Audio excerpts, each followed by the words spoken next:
Good evening, everyone, and welcome to this very special KOIN conversation. I'm Jeff Gianola, along with my special guest, Ken Boddie. And Ken, we're broadcasting from Huber's. Right. And this is an institution in Portland. It's a classic. It's been around for 146 years. And we chose this location because you and I have been around a long time. We've each broadcast the news here in Portland for more than 40 years. That's you started what, in 1982 here? I started in 1982 over at KPTV, Channel 12, and I worked there for 3 years, ended up being the City Hall reporter over there when I left and weekend anchor. And then I came over to Channel 6 in 1985, and I've been here ever since. Well, I started at Channel 2 in 1983, was there 15 years, then came to Channel 6 in 1998, but you and I would cross paths no matter where we were, but I always thought I was so lucky to be working with you at KOIN 6. Tell me about your early career. I know a little bit about it, but you were from Rochester, right? Rochester, New York. Born in Philadelphia, raised in Rochester, New York. That was my childhood home. Ended up going to school at Cornell University, which is not too far from Rochester, about a 90-minute drive. And that's where I got my career started. I started in radio. I did campus radio basically because people said, you have a nice voice, you should do radio. You really do. So I decided to pursue that, and I caught the broadcasting bug right away. So once I graduated from Cornell, I went back to my hometown of Rochester, New York, and got a job at a small radio station, black-owned radio station, WDKX. Started out playing music. I was a radio DJ, and I decided that I was going to start my own news department because we didn't do news and public affairs at the station, and I thought we should. So I started my own news department. That caught the attention of the local ABC affiliate in town.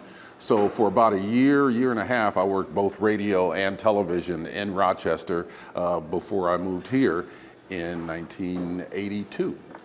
So I started in San Diego behind the scenes. I was going to junior college, taking television production classes and taking some classes at San Diego State in journalism.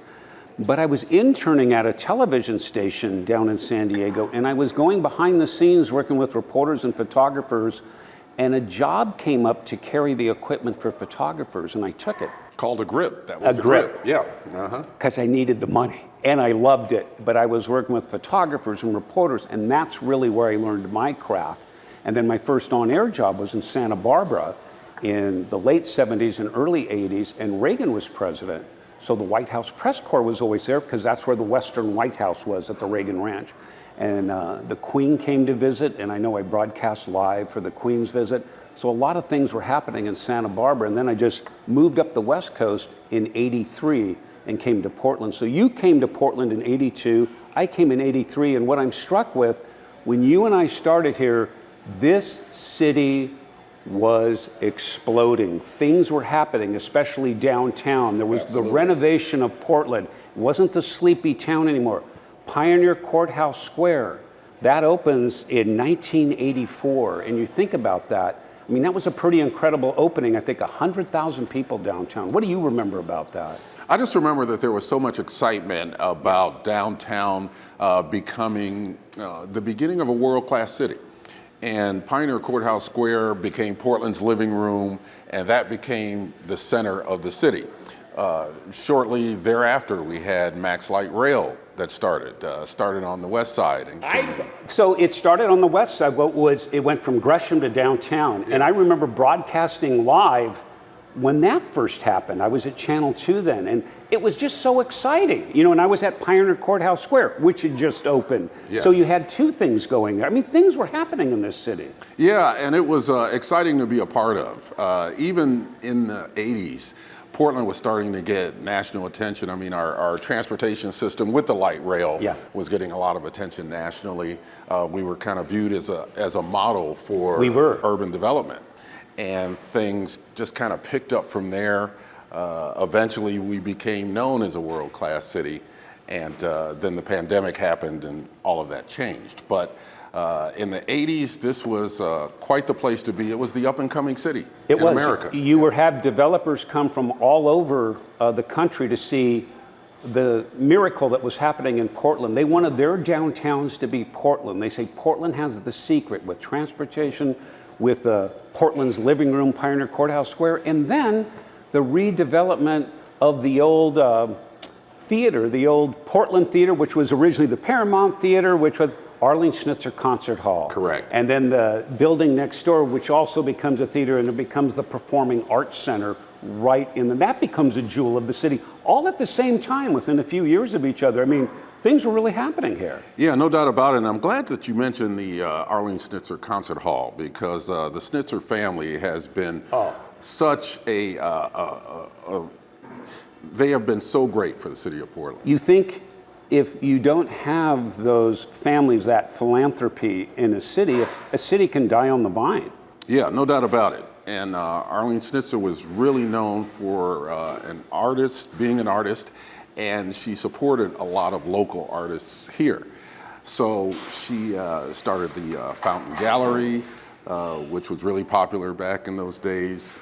She also was just known as the major patron of the arts. And now her son, Jordan Schnitzer, local rich guy, local billionaire, he's kind of picked up that mantle from Arlene Schnitzer. And it was, it's been great to see what he's been able to contribute as well to Portland State University, opening museums and universities. He's done a fantastic job when it comes to the arts. So when you and I are starting, it's pretty exciting times here in Portland. And then to top it all off, that image we have from 1985 of Portlandia, the statue, that copper statue coming down the Willamette, or coming up the Willamette into downtown and placed on the Portland building. I mean, that sort of caps off all that redevelopment that was going on downtown. That style of copper statue that they make, it becomes the second largest copper type statue of that type, other than the Statue of Liberty. After the Statue of Liberty. So it was a big deal, not just for Portland, but nationally, to have that be established here. Now, people still complain about the fact that it's where it's located. Where it's located. It's on the Transit Mall on the backside, what we would think of as the backside of the Portland building, even though that is the entrance. But many people thought that it should have been positioned towards the river and towards the park across the street so more people could see it. There are times you can go past Portlandia right now and not even know it's there if you're not looking for it. So I think maybe that's a good point. That continues on, that conversation and controversy. But the statue sits there on its pedestal, and it's really a symbol of Portland. When all this is going on, there is probably perhaps the biggest local political surprise. In 1985, a tavern owner named Bud Clark is elected mayor. And I remember that election night so well as you do. What's your recollections of that? Well, I was covering City Hall at the time.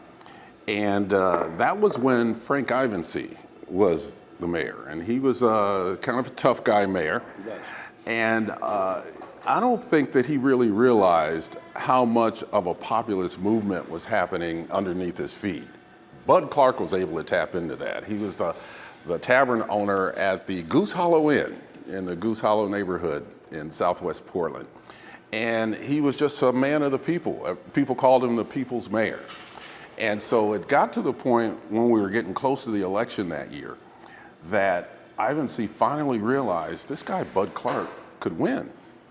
But by then, it was too little too late. The momentum for Bud Clark had already begun, and Bud Clark ended up winning that election to a lot of people's surprise, except for the voters who went out there and voted for him. Well, I remember that election night. I was at Channel 2, and they didn't think Bud Clark had a chance of winning, so we didn't have anyone down at his election headquarters till halfway through election night. And then all of a sudden it was, we got to get someone down there. The person who was running elections that night thought Frank Ivancy was going to win, so he didn't send anyone down there. And then I remember several of us like, get someone down to Bud Clark's. But what a surprise. And Bud Clark was here during some very tumultuous times as well. And he was part of that whole growth spurt in Portland. The thing that Bud Clark understood was it wasn't just one big city. He understood that a city was neighborhoods. Yes. And he was very good about preserving the neighborhoods, the Belmont District, Hawthorne District, Northwest 23rd, that they shouldn't just all of a sudden meld together. They should be separate, but part of the city. He understood that. He definitely understood that, and he also understood how neighborhoods could be cohesive to create one big city as well. He was the one who was behind getting the convention center built. Yes. And the first 12-point homeless plan was under Bud Clark. In fact, there's a homeless shelter named Bud Clark Commons that's in Old Town right now, named after him and all the work that he did. Plus, you know, personally, Bud Clark was just a fun guy. Well, he really was. When we think about that, before he became mayor, he had the famous expose yourself to art. That's right. And that became huge. I mean, before, and so whenever anyone talked about the mayor reporting, he goes, oh, that's the guy that did the poster, expose yourself to art. And he was famous for his whoop, whoop. That's You know, right. that was Bud, whoop, whoop. Whenever he saw you, whoop, whoop, whoop, whoop. And he was really a character, but I think he was a real pivotal mayor for Portland at the time. Absolutely. You know, not only was he competent coming from the business world in terms of organization and that type thing, but he really had a way to connect with the people of Portland. You might remember that shortly after he was elected, he used to throw every year something called the Mayor's Ball. That's right. And the Mayor's Ball was all the people of Portland coming together from all communities. And you'd see everybody in the same ballroom. They'd be having a good time dancing, and Bud Clark would be the master of ceremonies. And it was just a good feeling to have from your mayor at the time, and it really fit the city's personality, too. It really did. Yeah. Now, we can't talk about the 80s without talking about the Rajneesh. And that started about 1981. Mm-hmm. You know, it starts out small. Antelope, Oregon becomes Rajneesh Param. And before anyone knew it, they had not just taken over Antelope, they pretty much took over the whole state. But their presence was seen everywhere, including here in Portland at the time. Yeah, they had a hotel downtown, Yeah. the Rajneesh Hotel, a nightclub as well. What they did in Central Oregon in Antelope was incredible. As you said, it started in 1981, and they basically went into an area and took over that whole area, built a town out of basically nothing in the middle of nowhere, close to Antelope. As it turned out, they were a cult, no doubt about it. And they tried to take over the politics of that area of Wasco County as well. Part of what they were doing, there were a couple things they were doing. The Rajneesh Param were busing in homeless people from the Portland area right before the deadline for registration. Trying to control the vote. So they tried to control the vote. And on a second level of that, they also poisoned the salad bars in the Dalles. I think at least 10 establishments in Wasco County. Yeah. And I think to this day, that's the largest bioterrorism Yes. case. I think they sickened more than 700 people. More than 700 people, yes, and about 43 of those people were hospitalized from the biotoxins that were put in the salad and the salad bars in that area. And then they also had an assassination plot against the U.S. Attorney for Oregon at the time that Charles was Turner. uncovered. Mm-hmm. And so all those combined, eventually, you know, justice was served. And Dave Frohnmeyer, who I think was Oregon Attorney General at the time, really did a stellar job in coordinating everything, you know, with the charges against the Bhagwan himself and then his right-hand person, Mahnad Sheila, who was involved in those poisonings and the assassination plot. And eventually justice was served. And it's pretty interesting to look at Rajneesh Param now for, you know, they tried selling it for, you know, several million, 21 million or something, and eventually sold for a few million. And now I think it's a Christian camp. It's a Christian youth camp, yeah. And so that's... Which is quite a difference from what it was when Rajneesh Param was there. I remember covering that story, and I actually spent time at Rajneesh Param. And this was towards the beginning of the end. Yes. You know, the federal investigations were going on. The Bhagwan had fled to I believe North Carolina. Yes. And then from there went back to India. But during that time, it was really strange to see the disintegration of Rajneesh Param and the beginning of the end. I remember I had a lot of dealings when I was there with Ma Anand Sheila, Yes. who was the spokesperson for the Rajneesh, for the Bhagwan, and she was very fiery, Yes. put it that way.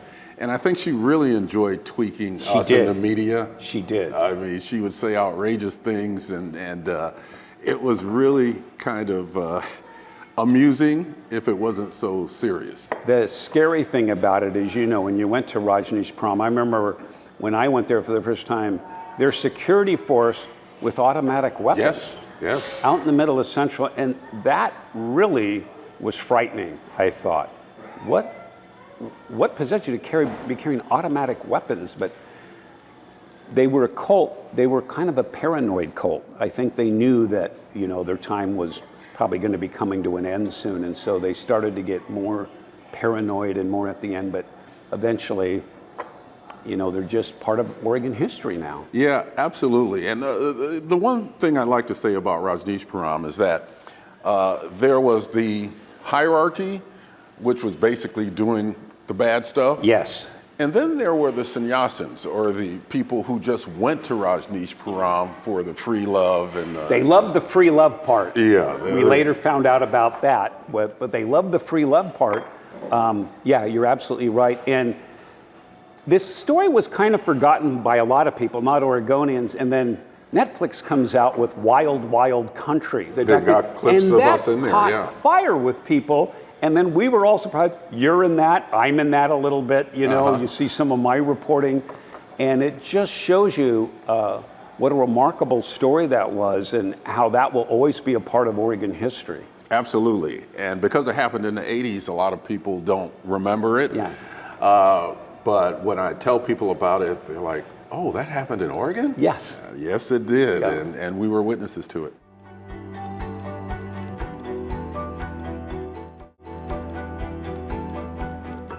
Welcome back to our KOIN conversation, broadcasting from Huber's Restaurant here in downtown, because it's a classic, and Ken and I, we consider ourselves classics because we've been around. Yes, not we've as long been as around. Huber's, but we've been around. Let's talk about some ugly things here in Portland that happened in the 80s. I mean, really ugly things. And I think when you look back on that, the beating death of Mulugeta Sarah in 1988, in that fall, by 3 white supremacists, a man who was simply standing in front of his apartment and beaten to death with a baseball bat because of the color of his skin. Absolutely. And this was during a time when white supremacy was pretty prominent in the Portland area as well as in other parts of Oregon. Mulugeta Sarah was an immigrant, I believe, from Ethiopia. And he was a student at Portland State. And he was just outside of his apartment. These guys from Eastside White Pride, which was a subset of the white Aryan resistance, they just started taunting him in front of his friends and beat him to death with a baseball bat at the time, which was shocking to people here because we didn't think that type of violence would happen in Portland, but it did. Got national attention. The person who was in charge of White Aryan resistance, his name was Tom Metzger. So he actually ended up, along with the perpetrators, including Kyle Brewster, they were prosecuted for that. Well, it was interesting. Tom Metzger, who was head of White Aryan Resistance War, they went by WAR War. Yeah. He said after Mulugeta Sarah was being, he goes, oh, it was their civic duty to kill him. I mean, it was pretty shocking. So Mulugeta's father and son sue him civilly through the Southern Poverty Law Center. And they win like a $12.5 million judgment against Metzger and basically put Metzger out of business. They put him out of business, with that They judgment. seized his home down in California. They seized, and it wasn't much there. They never got the million. But they got the justice of putting him out of business. But there were other racist things happening in Portland at the time. And I think about Lloyd Tony Stevenson. That's right. What he was off duty. He was a security guard. He'd been in the Marines. Yes, he was. And he's in a 7-Eleven when some thieves come in, and he helps stop the robbery. But his mistake is he goes outside, and there's a witness, and they get into some confrontation, and police arrive. And then the story turns ugly. Yes, they put him in a chokehold that has now been banned, partly as a result of that incident by the Portland Police Bureau. They assume that there was an altercation. They see a black guy, they see a white guy. They assume the black guy was the one who was the problem. So put him in a chokehold, killed him. This was on, I believe, Northeast Weidler Street at a 7-Eleven, outside a 7-Eleven at the time. And the part of the tragedy of that, not only the death itself, but the fact that they allowed him to die there. There was a AMR ambulance company right across the street at the time. And so they could have gotten him help, maybe saved his life, but didn't. So that was another shocking incident that happened. And you think this is 30 years before Black Lives Matter. Yes. And then at his funeral, more disgrace. 2 Portland police officers hawking these T-shirts with the slogan. Right, don't choke 'em, smoke 'em. Smoke 'em, don't choke 'em, smoke 'em T-shirts. Yeah. And Bud Clark, who was mayor at the time, I mean, it's just so ugly. He fires those 2 officers, but they end up, through arbitration, getting their jobs back again. But I mean, it just added insult to a tragedy. And I think that, it woke people up to the fact that these type of things do happen in our city. And obviously it's not a reflection of the entire city, but there's always been an element of white supremacy that's bubbling right under the surface. And sometimes it comes up to the surface in Portland.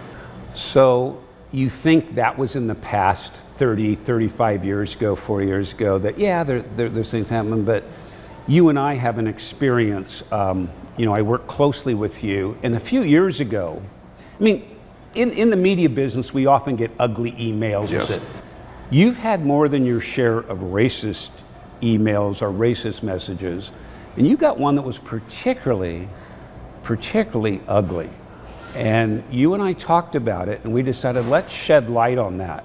And I sat down with an interview with you talking about that letter.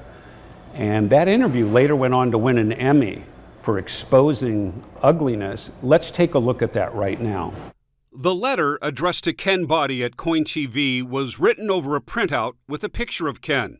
Scrawled across the paper in black ink are the words, "Saw your face, noon Friday news. You had a big smile saying Trump losing. Well, you black, ugly N-word. You need to be wrapped in chains and hung by your ugly black B-word. You ugly Democrat A-word." It is signed with a smiley face. Earlier this afternoon, I sat down with Ken. Ken, when you first opened that letter, what went through your mind as you started to read it? It wasn't surprise. It wasn't shock. It wasn't fear. My main thought was I was sad that somebody would have that kind of hate in their heart and take the time to send a letter like that to somebody in the public eye. The letter is so blatantly threatening and so blatantly racist. I mean, when you read it, it takes your breath away. It did for a lot of other people. It didn't take my breath away because it didn't surprise me. I know that there's that element of people out there, and it's not the majority of people. I know that. However, there's always been this segment of society that holds these racist views. And being in a place like Oregon, which is majority white, you expect to encounter those people every now and then. Do you think racism right now is being accelerated by our current political climate? I think our political discourse now allows people to feel comfortable in expressing those views. I don't think that they have been amplified any more than they have been in the past in terms of how people actually feel. But I think they are amplified in the sense that people feel more comfortable in expressing those. And I think that there's a lot of polarization. There's a lot of making people who disagree with you or who are not part of your circle the enemy without making any attempt to try to have discourse. So I think that's a sad state of affairs where we are now. If the person who wrote that letter was sitting right here on the couch next to us, right next to you, what would you tell that person if you had the chance? Well, I would try to assess as much as I could in an individual conversation whether this person had mental health issues, and I would advise them to go get help. If not, then I would say you need to know Black people. You need to know people of other races, because we're all the same. Everybody has the same type of aspirations. They want to have a good family life. They want to be able to provide for their family. They want their kids to grow up in a better environment. That's universal humanity. And I think once we tie into the humanity of everyone, then the world will definitely be a better place. So Ken, I think a lot of people were shocked that you just opened up about this. We not only did the story on the news, but you on social media reported on that story. You got a lot of reaction to that story. Hundreds and hundreds of responses to that story. And I would say 99% of the responses was, we can't believe this, we're sorry this happened to you, we love you, know that Portland isn't like that. And I realized that even at the time.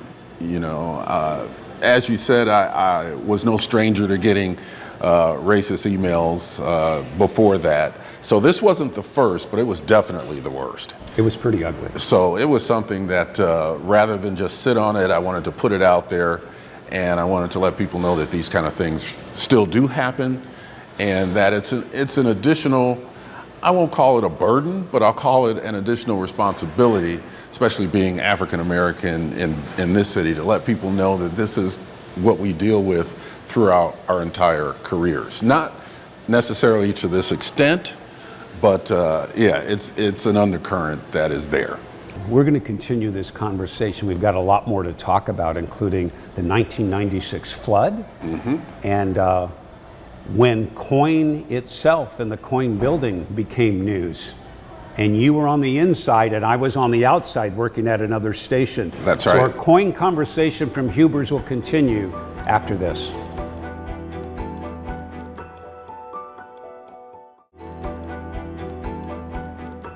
Welcome back to this very special evening, broadcasting from Huber's, which has been around for 146 years in downtown Portland.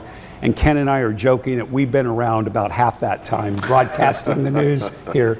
Let's talk about the 90s here in Portland. And that was really marked, I think, by a lot of things. But when you talk about weather, the 1996 floods, it was so unusual for people. You had the snow melt going on, you had sort of a Chinook wind situation that started melting the snow, and then we had torrential rains, and the situation turned dire pretty quickly here in Portland. Yes, it did, and we really felt it working downtown. You know, we're about maybe 3 blocks from the waterfront, and at that time, Portland Mayor Vera Katz ordered the seawall to be blocked off. There was plywood all around the seawall because the water had reached so high that we thought it was going to flood downtown. And she called for volunteers, and hundreds of people showed up. For sandbagging and everything, you know, volunteers, and it was really something. But I wasn't at the KOIN building. I was at Channel 2 at the time, yes, covering it.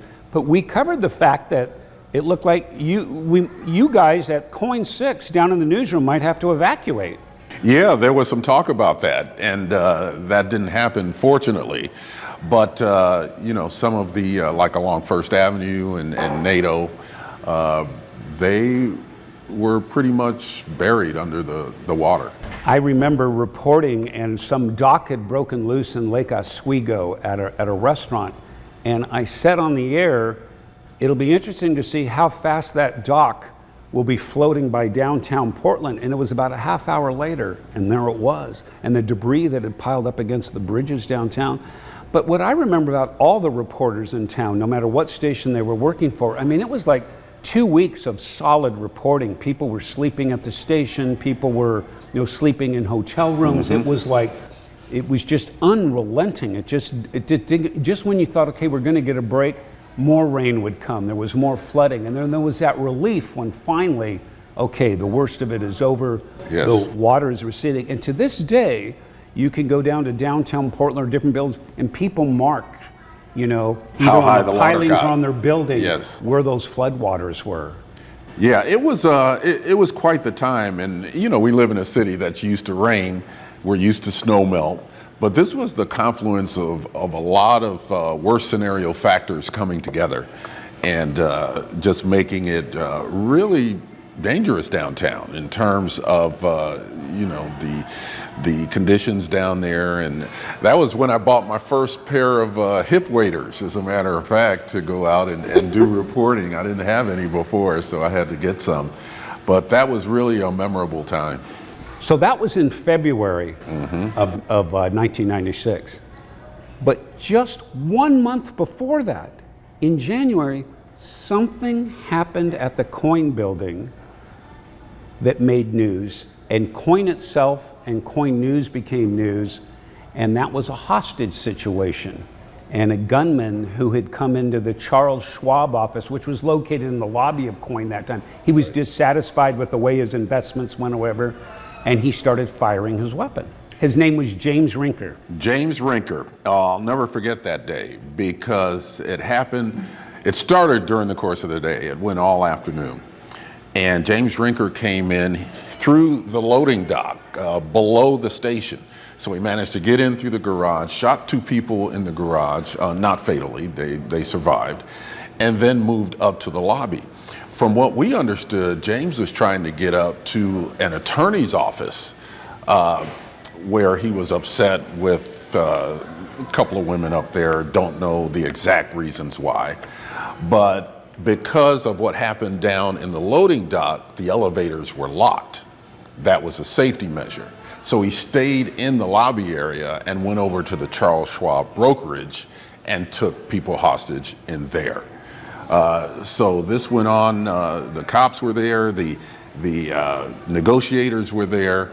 I was inside the station at the time, and we had to stay there until it was over because we couldn't go through the lobby, of course, and we couldn't go through the basement because that was a crime scene.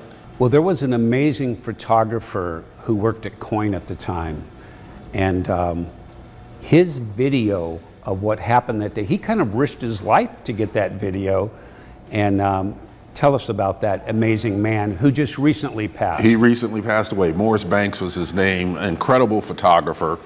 And actually, when that incident happened, he had already moved on to CBS News Network. He just happened to be in the station that day and was visiting when that happened, when the shooting happened. So he picked up a camera. He picked up one of our cameras and went upstairs to the lobby. We had a big picture window in the lobby, and he started shooting through the lobby.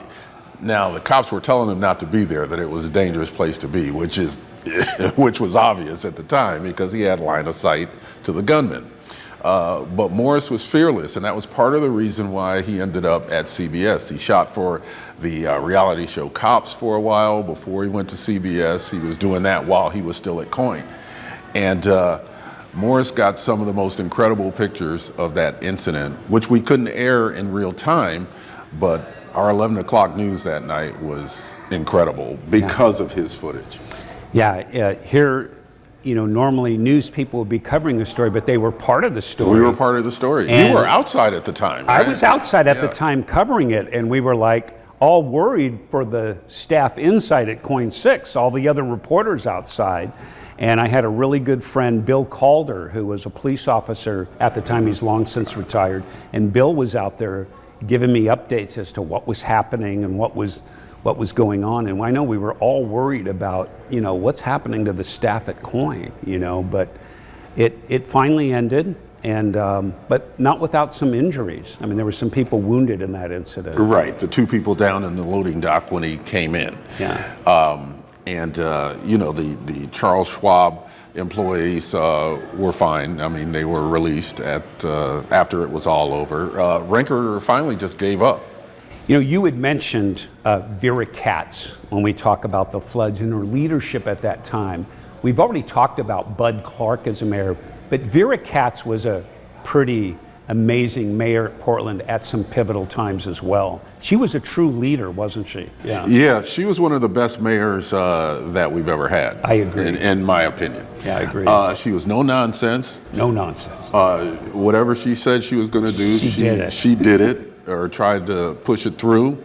A lot of that came from her experience in the legislature. Mm-hmm. I mean, she was House Speaker, and John Kitzhaber was Senate President during the time that they were both in the legislature at the same time. So I think working those political levers was like second nature to her. Yes. And she was able to get things done, including the East Bank Esplanade, which is on the east side of the Willamette River downtown. She spearheaded that project. You mentioned no nonsense. I remember a protest where they set up tents and everything in front of City Hall, and she literally said, you can stay here for 2 days, but then you're done. And people, oh, you can't? And they peacefully went away after 3 days. I mean, I'm sure there was something, but when she said something, she meant it. And it was, she knew that a lot of people didn't agree with her all the time, but a good leader leads you.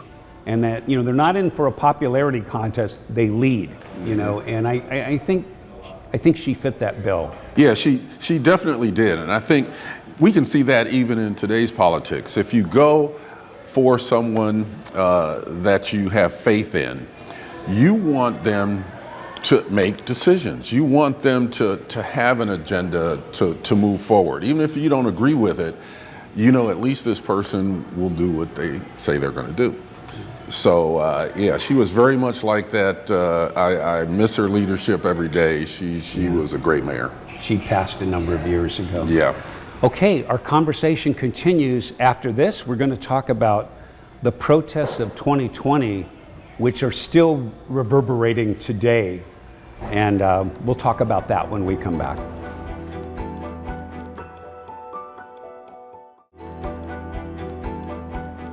Welcome back, everyone, to this special KOIN conversation with Ken Boddie and myself, broadcasting from Huber's in downtown Portland.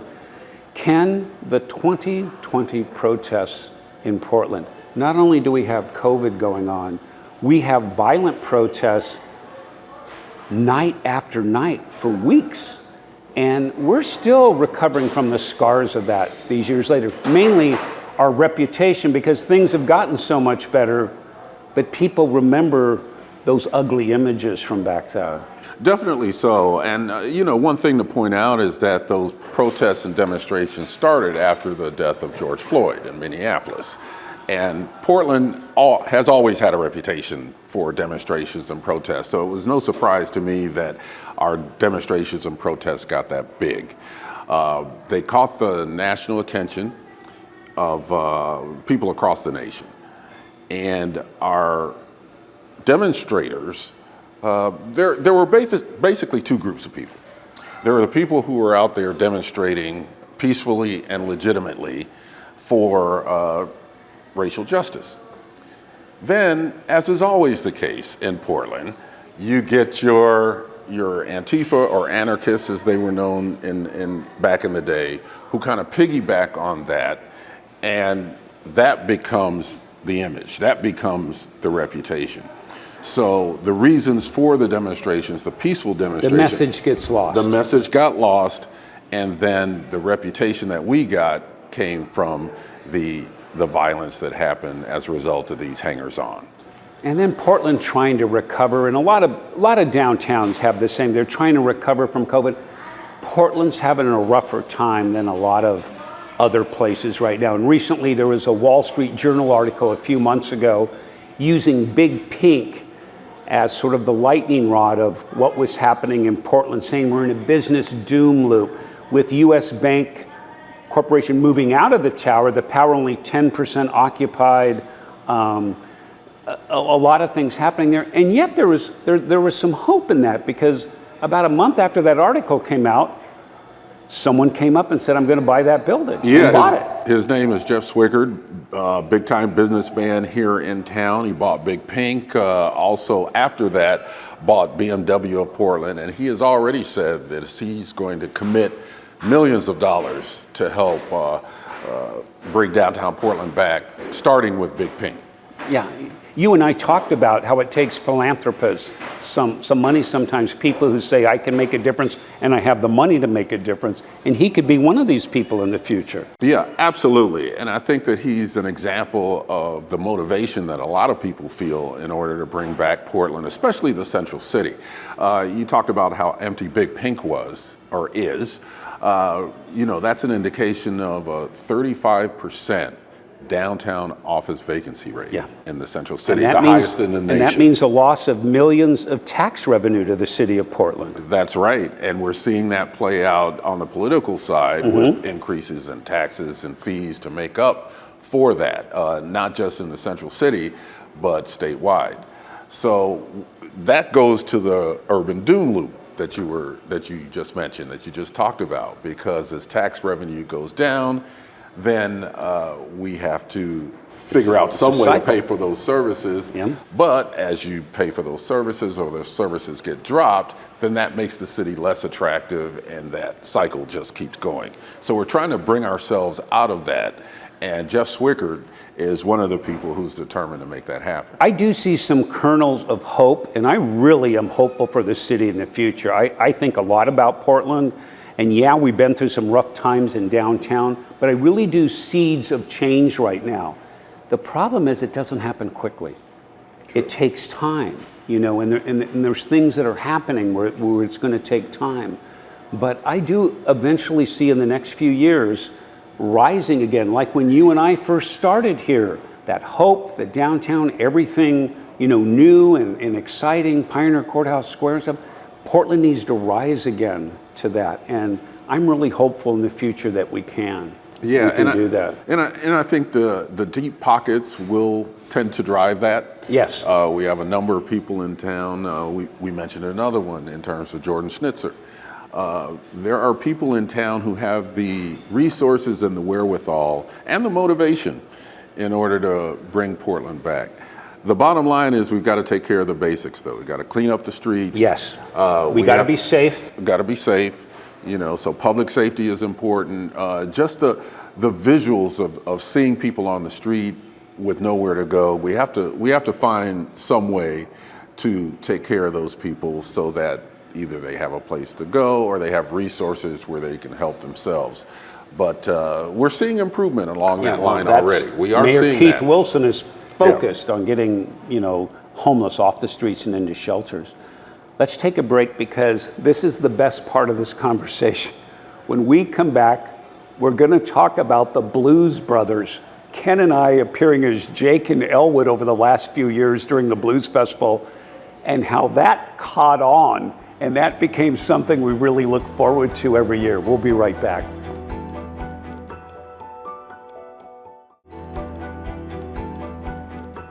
Welcome back, everybody. We've been broadcasting from Huber's, 146 years in business. And here's David Louie, part of the generations over the years who've operated Huber's. David, thank you for having us here. And we're drinking the signature Spanish coffees, courtesy of Stephen behind the bar. Yeah, this is just wonderful. This is the oldest continuous restaurant establishment in Oregon, I believe. Yeah, I'm thinking it's the oldest in the state. Yeah. What is the secret? What is it about Huber's that keeps people coming over and over, that it's become such a staple to Portland and Oregon? Well, we're trying to maintain the quality and the tradition, and I just thank God we're still going after all of the things that we've been going through. A little bit about the history. This really was a place you could come and get a turkey sandwich back in the day. In 1879, if you bought a drink, you got a free turkey sandwich and a little dealy wobber of coleslaw. But you paid a dime. Other places charged a nickel, but you got the turkey sandwich and the coleslaw. Yeah, these Spanish coffees, they cost a little more than a dime now, Yeah, right? that's true. Yeah. But it's such a signature drink. Talk about the impact that just having this as the centerpiece of your reputation has meant to you over the years. Yeah, well, way back, when I think it was in the early 70s, my brother was at a restaurant called the Fernwood Inn, and he saw them making a Spanish coffee at the Fernwood Inn. And he's looking at the presentation, he's thinking, I can do that. So he started to make Spanish coffees here at Huber's. There was a small group of people that would come in almost every day, and he would make Spanish coffees for them. And over time, they said, Jimmy, why don't you add a little bit of this to the drink? It might make it taste a little better. Oh, okay. So he put a little bit of triple sec in, and then, oh, why don't you put a little nutmeg on the top? So that's the recipe kind of evolved over the next year or so, and then, you know, as time went by, we just got better and better at making these drinks. You know, I mean, we started out making one at a time, and two at a time, three at a time, three at a time.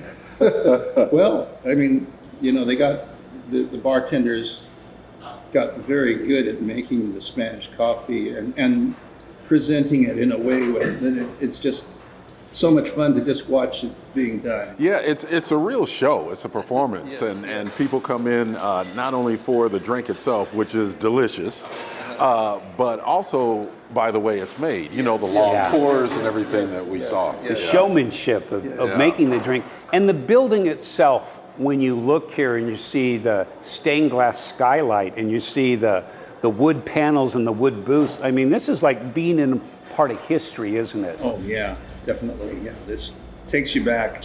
You can pretend that you're walking into the restaurant in 1910 or something like that, and kind of pretending that it's way back in the old days. It's really But nice. the prices aren't the same as the old days. No, let's bring back those old prices. Yeah.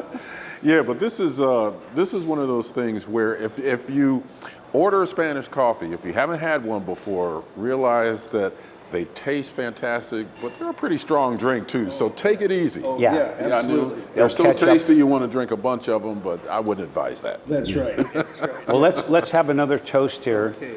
to another 146 years for Huber's. Yes, absolutely. All right. And it's not just the Spanish coffees. Here's the signature of Huber's, these great turkey dinners that you've been serving for absolutely 146 fantastic. years. This is fantastic. And this is James Louis. James, pull up a chair. Sit with us Good to here. see you. So one of my favorite things every year, besides Thanksgiving and the holidays, is every year Ken and I become the Blues Brothers. And that's around the time of the Blues Festival here at the waterfront. And Ken, that's been a lot of fun over the last years. We haven't figured out who's Jake and who's Elwood. No, we haven't figured that out, but that took off so well.